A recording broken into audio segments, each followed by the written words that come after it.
Hey everyone, me Kevin here. You may have seen this viral TikTok where essentially this particular individual who says he's a real estate agent claims that it would be possible for Zillow to just buy up 30 homes in a particular neighborhood for $300,000 each, then write a cash offer on the 31st home for $340,000 because after all, Zillow has all of our data, they know what we're looking for and ties together all these conspiratorial arguments.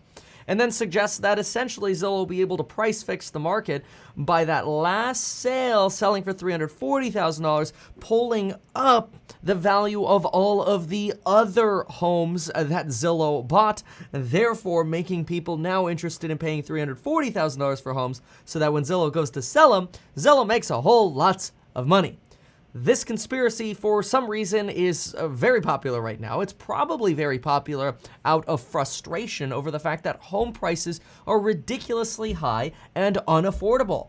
Don't get me wrong, I completely agree. We got to build more homes. We have a housing shortage. We don't have enough workers. And the housing crisis is so bad that you have morons in states like California that don't actually help us build more homes.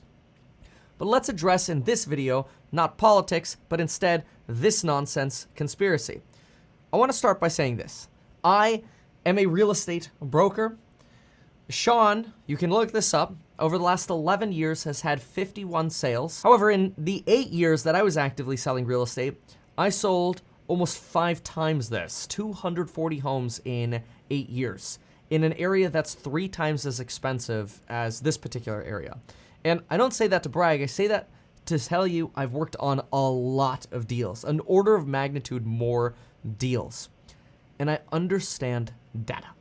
So let's use some facts, some simple facts, to break down whether or not what the individual claims could potentially be true. First, let's go where, in my opinion, the real truth of everything is, and that's in earnings reports. I'm going to spare you looking at the boring black and white pieces of paper, but you can fact check this by just Googling Zillow Investor Relations and pulling up their annual or quarterly reports. For the first 6 months of 2021, Zillow took in $1.473 billion in home sales revenue. That means they sold homes worth $1.473 billion. This is not like advertising from agents or other services that they charge money for. It's just for home sales.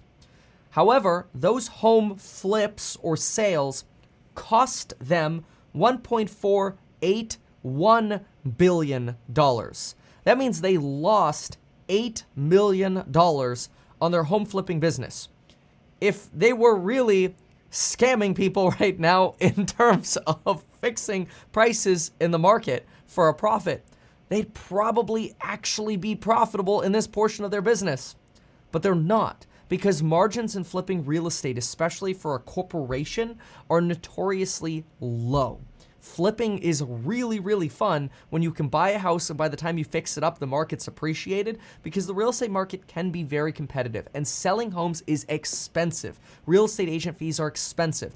And the same is true of Redfin. You got to keep in mind, Zillow's not just competing against the open market, they're also competing against those off-market deals with Redfin and Opendoor. Opendoor is the most profitable. They bring in about 4 to 5% margin off of these deals. Redfin loses money just like Zillow does on these home flips. Now, if you take $1.471 billion of revenue and you divide that by about the average or median home price of about $350,000, you're probably sitting somewhere around 4,200 homes that Zillow actually does these transactions on. What's worth noting is that right now we are on track to sell 6.49 million homes in 2021. So Zillow does 4,200 homes out of 6.49 million homes. The math means when you divide this, that means Zillow is on pace, if you even round them up to doing 10,000 homes this year, because that 4.2 thousand was just for the first 6 months. Even if you round it up to 10,000 homes, that means Zillow is taking about 0.154% of the market in terms of home sales. That's not 1%, it's 0.1%. To put that into perspective, in my city, Ventura, California, we sell about 100 homes per month. there are 120,000 citizens in the city. 0.1% literally means Zillow would buy maybe one home every 9 to 10 months in the city. The entire city, one home in the kind of rate that they're buying homes and selling homes for. Because there's so many home sales that happen all over the country. The market is pretty resilient in terms of how many homes are bought and sold and how little institutional investors actually have an impact on home sales. You want to know what the biggest impact on home sales is? Talk to Jerome Powell at the Federal Reserve. It's interest rates, not corporations. I understand it's easy to bag on corporations, but look, right now, corporate homebuyers make up maybe 15% of homebuyers. 85% are people who just want to live in homes.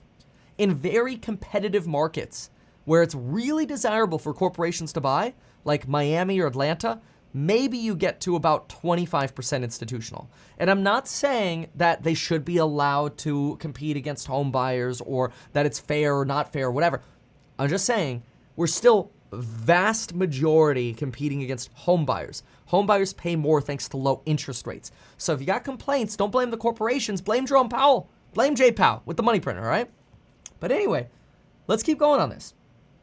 On the average home that Zillow is flipping, Zillow is losing $2,000.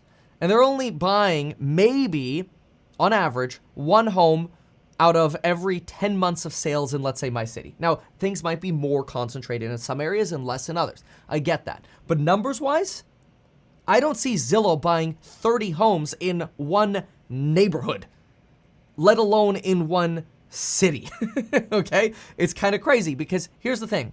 One neighborhood or any particular neighborhood usually has about a 3% homeownership turnover rate. This means out of 1,000 homes, you get 30 houses turning over. How far do you have to walk by 1,000 homes? You're gonna be talking about a big, diverse area to get to 1,000 homes. When you're 1,000 homes wide for 30 properties, you're going to have a lot of variances in those properties because they're different tracks, they're different neighborhoods, they're different floor plans. And generally when we're looking at comps, we're trying to get model matches, close in square footage, and close together. Zillow would really have to 100x their efforts in a particular city, in a particular neighborhood, and somehow capture all of those properties away from the majority of home buyers to actually have a meaningful impact on an individual neighborhood. When you look at the numbers versus the conspiracy, this conspiracy is laughable. It's a joke. Let me use a different example. Let's say you're in a stadium of 50,000 people and Zillow goes in the middle with a money launching cannon and says, we're gonna launch money at the same rate at which we are buying homes in America. They would launch money at 76.5 people because that represents 0.153%. Okay? They would launch money at 76 people. What are the odds that 2 of those people are sitting next to each other? Pretty freaking low. What are the odds that of those 76 people, 30 of them are all in the same stand? And Zillow's gonna manipulate that stand of a market. Come on. Get out of here. But see, the problem is you can have a 2-minute TikTok of conspiracy and it takes me 8 or 9 minutes to break it apart. That's the problem with fake news. But that's why we have a channel here to talk about truth, not bullcrap fake news. Thanks for watching this video.